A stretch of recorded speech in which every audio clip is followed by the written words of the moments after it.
exam sessions. This is session W1.30A, Going Green, Building Blue, with Ben Dorsey, Vice President of Continental Industries. Just a few announcements before we get started. Please silence all cell phones and devices as a benefit to the speaker and the other participants. To obtain continuing education units for this session, please make sure your badge was scanned as you entered into the room. A week after the conference, you'll receive an email with a link to take 4 true-false assessment questions for each session you attended. After the completion of that, you'll receive a transcript that you can then use to submit to any licensing body or association that you need to show CEUs for. We appreciate the support of our audio-visual sponsor, DC Taylor. Just a reminder, the expo hall opens at 11 a.m. today. If you didn't use your $8 lunch coupon that's in your tote bag, you can use it today on the floor. And if you weren't the lucky $1,000 winner yesterday and you entered your ballot, that'll roll over today. It's 1:45. If you didn't submit your ballot, it's in your tote bag. Drop it off at the Polaris booth. And thank you for attending NFM&T Orlando. Just a reminder, next year we'll be in Las Vegas again, and that'll be November 1st and 2nd at the Mirage. So with that, I'll turn it over to Ben. Thank you, Amy. Good morning, everyone. So I spent 3 years in engineering college before I decided I didn't want to be an engineer. And that led to a change of programs, a change of universities, and I was suddenly under the auspices of the Department of English for my bachelor's degree in scientific and technical communication. Well, anyway, I had to take a few liberal arts courses because many of my engineering calculus and all the statics and all the other courses I've been taking wasn't really contributing a great deal to this new degree. Took a course called Art in Literature. I didn't really want to take the course, but my advisor kind of forced me into this course. One of the first papers that the professor had us write was, he said, "You are a color. Pick your color and write about yourself." I picked blue. I like blue. I mean, it's not like I'm in love with blue, but I like blue. So I wrote a paper about being blue. A few days later, after he had looked over all the class papers, he brought us all back together, and he started off by saying, "Okay, first of all you blue people, boring." And he proceeded to read then the angry red papers and the gloomy black papers. And just totally dismissed all us blue people. So anyway, this is my revenge. We're going to go blue today. This is a custom mural created in Austin, Texas by a young artist for the grand opening of a service provider to commercial facilities, FSG Facility Solutions Group in Austin. I don't know if you're familiar with them, but in any event, they built a new office, commissioned this artist to come in, and wanted to create a vision of where we've been in terms of buildings and where we're going in terms of buildings. And let's take a little bit closer look at this artwork. This would represent the distant and recent past. What we see here is that we built up monuments to ourselves, we built up functional monuments, but with not a great care and concern for the surrounding environment. If we look in the background of that picture there, you see kind of the distant past. And we were actually on a pretty sustainable course back in those days, perhaps not by design. Nevertheless, we were doing some things that were sustainable. As we move into the present, we are striving today. Now, we're dealing with a lot of legacy structures out there. We're building new structures, but we're striving to be more sustainable in our efforts. So you see that river, by the way, that runs through the whole canvas represents all of the resources that are being used in the built environment. And so it's beginning to clear here. We've got some solar and photovoltaic and wind generation happening there. And it's looking good. We're becoming more concerned about energy efficiency, sometimes out of necessity, sometimes because it's just the right thing to do. This is a depiction, not meant to be a literal depiction, but a figurative depiction of the future of buildings. One of the things that we see here, for example, there's a modern architectural trend known as biomimicry. That basically refers to the notion of making the building part of the environment in which it's in, mimicking the biology. We also see a couple interesting things. By the way, this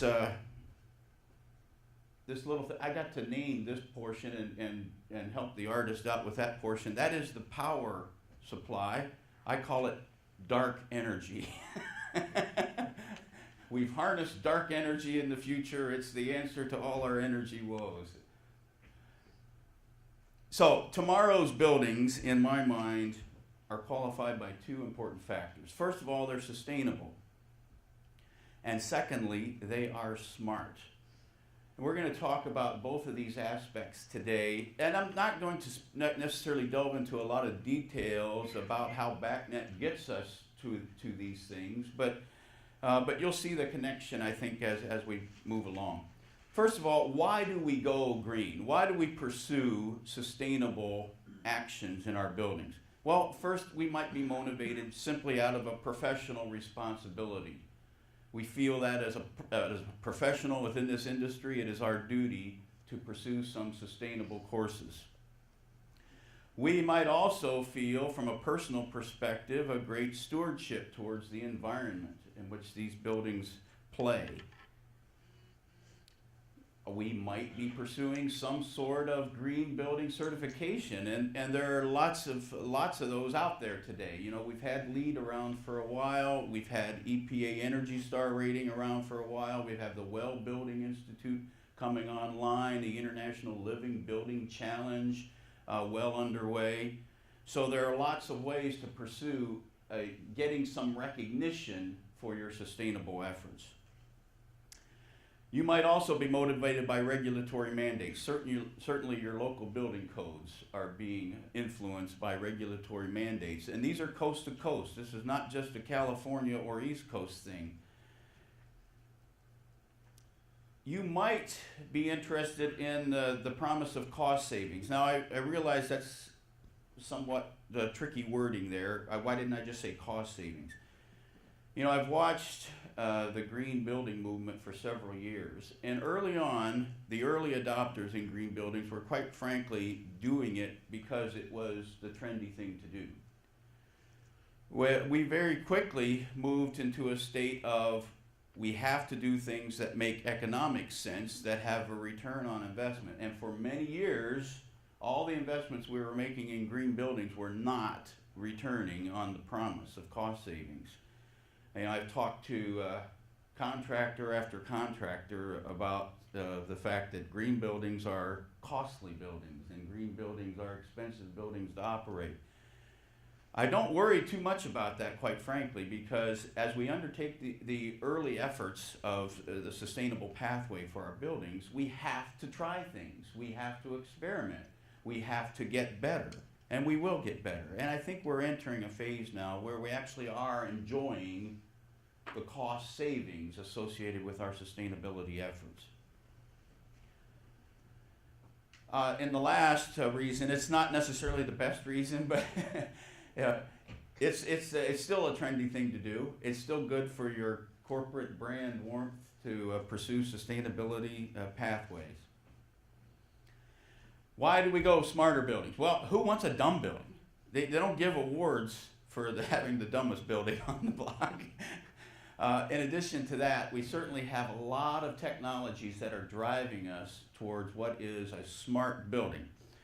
And finally, our workplace dynamics are demanding that we work smarter today, that we do things more efficiently today. And that's the whole objective behind a smart building. You know, it's kind of scary if we think about all the potential of a smart building, a building that knows who you are when you arrive, how you have arrived, where you're going after you arrive, how you like that space temperature and lighting levels and everything else. But that is where we're headed. And it's all for all contributing to that sustainable pathway as well as the smart pathway.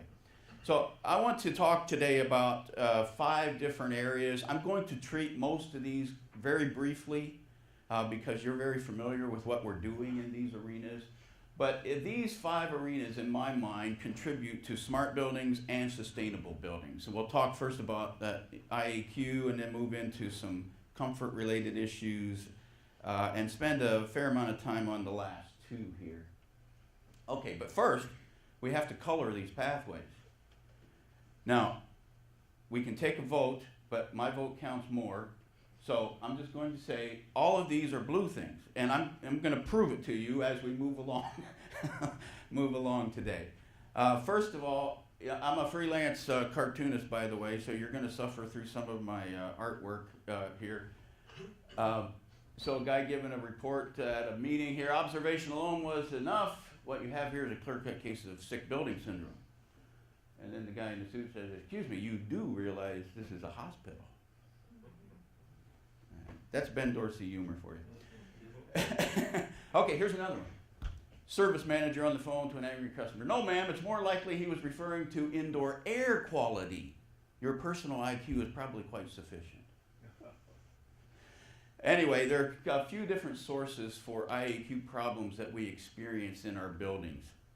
They could be chemical in nature, volatile organic compounds, microbial pollutants, not all that common, but possible, and certainly mold. And we see here the sources of these various problems. And what we see that many are, if you look under the VOC column, for example, many are associated with the building materials that we use, the legacy building materials that we use. Today, manufacturers of these products, such things as the wallboard and the carpeting and everything else in your building, today those manufacturers are very much aware of the dangers of volatile organic compounds that have made great strides in reducing them. But again, we're dealing with a lot of legacy facilities in our built environment. So a lot associated with the building materials, there are a few of those associated with us, people, indoor activities. Think about the challenge, for example, of controlling air quality in an airport. You have tons of people moving in all directions, kicking up dust and breathing out CO2 and everything else.